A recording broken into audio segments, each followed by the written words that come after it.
Excellent ఉంది అసలు. First half hilarious comedy ఉంది అసలు. సెకండ్ హాఫ్ క్లైమాక్స్ మెసేజ్ మాత్రం అది చాలా బాగుంది. కొంచెం క్రింజ్ ఎక్స్పెక్ట్ చేసినా సరే ఆ రేంజ్ లో ఏం లేదు.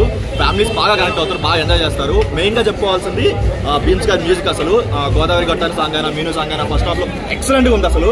అండ్ క్లైమాక్స్ కూడా ఒక మంచి మెసేజ్ తో ఎండ్ చేశారు. ఒక మంచి ఫీల్ తో బయటకు వచ్చాం.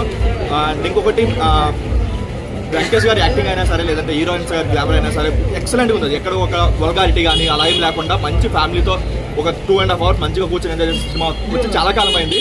చాలా బాగుంది అసలు సినిమా. కంప్లీట్గా రొటీన్ స్టోరీ, బట్ మంచి కామెడీ, మంచి సీక్వెన్సెస్, మంచి హిలేరియస్ స్టఫ్ అయితే ఉంది. అలా లాజిక్ అవన్నీ ఆలోచిస్తూ అంటే కాదన్నా, అవన్నీ పక్కన పెట్టి ఒక మంచి పండగకి ఒక మంచిగా ఒక 2.5 hours ఎంజాయ్ చేసుకుని వస్తే మాత్రం ఫుల్ ఎంటర్టైన్మెంట్ ఉంది. దాని ఫస్ట్ హాఫ్ లో ఒక 2 సీన్స్ ఉంటాయన్న. హాయ్ అని ఒక సీక్వెన్స్ ఉంటుంది, అండ్ చిన్నపిల్లడు ఒక సీక్వెన్స్ ఉంటుంది. అది నెక్స్ట్ లెవెల్ అసలు. ప్రతి ఒక్కరు పడిపడి అవుతారు, ఆ లెవెల్లో వచ్చింది ఆ 2 సీక్వెన్స్ అయితే. సెకండ్ హాఫ్ కొంచెం కామెడీ తగ్గినా సరే క్లైమాక్స్ వచ్చేసరికి గురువు గురించి ఒక మంచి మెసేజ్ ఉంటుంది. అది బాగా వచ్చిందన్న మెసేజ్. అది చాలా బాగుంది. ఆల్రెడీ ఇంతకుముందు మనం మూవీస్ లో చూసినట్టు అనిపించినా సరే చాలా కొత్తగా అనిపించింది. చాలా బాగుంది. ఫ్యామిలీస్ బాగా కనెక్ట్ అవుతారు.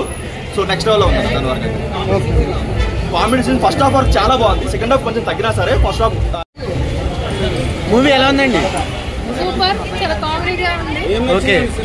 వెంకటేష్ గారు వాళ్ళ వైఫ్ తో నటించిన చాలా బాగుంది. ఐశ్వర్య రాజేష్ గారు. Thank you.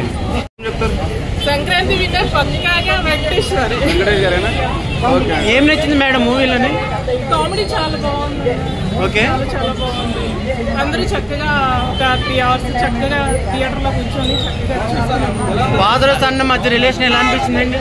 ఫాదర్ సన్ మధ్య బాగుంది, కానీ అన్నిటికన్నా సాంగ్స్, మూవీ ఫన్ చాలా బాగుంది. సాంగ్స్ మూవీకి హైలైట్ అంటారా? సాంగ్స్ సంక్రాంతికి వచ్చిన 3 సినిమాల్లో ఏ సినిమా బాగుంది? ఇది హైలైట్ అవుతుంది అన్నాం. మొత్తం 3 సినిమాల్లో కూడా అందరూ ఫ్యామిలీ చక్కగా చూసుకునే మూవీస్ లో ఇది ఒక్కటే హైలైట్ అయింది. వెంకటేష్ సంక్రాంతి విజేత అంటారా? సంక్రాంతికి విజేత వెంకటేష్ అంటారా? వెంకటేష్ పక్కగా వెంకటేష్.